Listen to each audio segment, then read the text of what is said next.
So mga par, sa naging bakbakan nga po sa pagitan ng ating pambato na si Donnie Ahas Nietes, kalaban si Jun Ikigawa, kung saan mga idol, round 1 pa lang ng laban, hindi na nagpatumpik-tumpik ang Hapon, binanatang kaagad nito si Ahas ng kanyang matutulis na jab. Ginamit nito mga idol ang kanyang haba at tangkad sa Pinoy, kaya hindi masyado makaporma si Ahas. Sobrang maiksi kasi mga idol ang braso ng Nietes. Gusto tumama pero hindi makatama. Wais din kasi mga idol ang Hapon. Ayaw nito dumikit sa bakbakan kay Ahas. Baka mayanig sa kamao ng dating Pinoy champion. At hindi lang talaga maiksi na kamao mga idol ang nagpapahirap kay Ahas dito. Dahil magaling din talaga ang Hapon. Mala Shakur Stevenson ito kung gumalaw. Magaling pa umatras sa bakbakan. Kaya matik talaga mga idol. Pagdating sa scorecards ng mga judges, lamang po ang Hapon kay Nietes. Panalo ito via unanimous decision.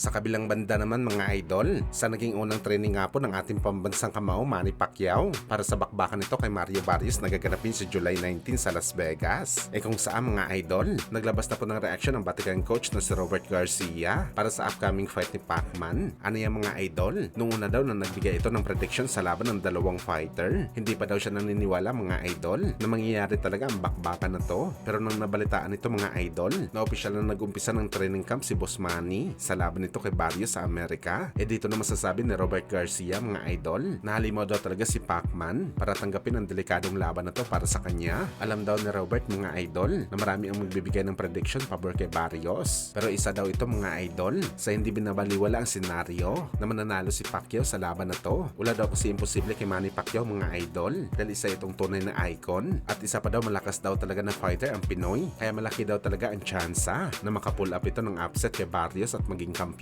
Bagamat kung isa ka daw sa typical ng mga boxing fans, matik daw talaga mga idol na manggagaling ang prediction ng mga boxing fans at experts sa huling laban mo sa gitna ng ring. At para kay Robert Garcia mga idol, kung ibabase niya ang kanyang prediction sa naging laban ni Boss Manny kontra si Japanese fighter na si Rukiya Anpo, kahit isang exhibition fight lamang ang laban nila, masasabi mo daw talaga mga boss na durog lang talaga nga abutin ni Pacman sa mas malakas at mas mahaba na si Mario Barrios. Sinasalamin daw kasi mga idol ng isang fighter ang performance mo sa previous mo na laban, at dahil naging mahina ang galawan na pinakita ni Pacman mga idol, matik daw talaga magbibigay si Robert ng kanyang prediction pabor kay Mario Barrios na manalo sa Pinoy Legend. Pero gayon pa man daw sabi ni Robert Garcia, icon daw si Manny Pacquiao. Hindi daw natin alam kung ano ang kayang ibigay nito sa laban niya kay Barrios. May mga advantage naman daw kasi si Pacman mga idol, kagaya ng experience sa bakbakan at pagiging mabilis nito na fighter na pwede talaga magbigay sa kanya ng panalo. Ang tanong na lang dito mga idol, kaya ba daw i-maintain ni Pacman ang kanyang bilis sa loob ng 12 rounds sa edad nito na 46 anyos? Dahil para kay Robert mga idol, hindi fighting spirit ang bibigay dito kay Pacman sa ganitong edad,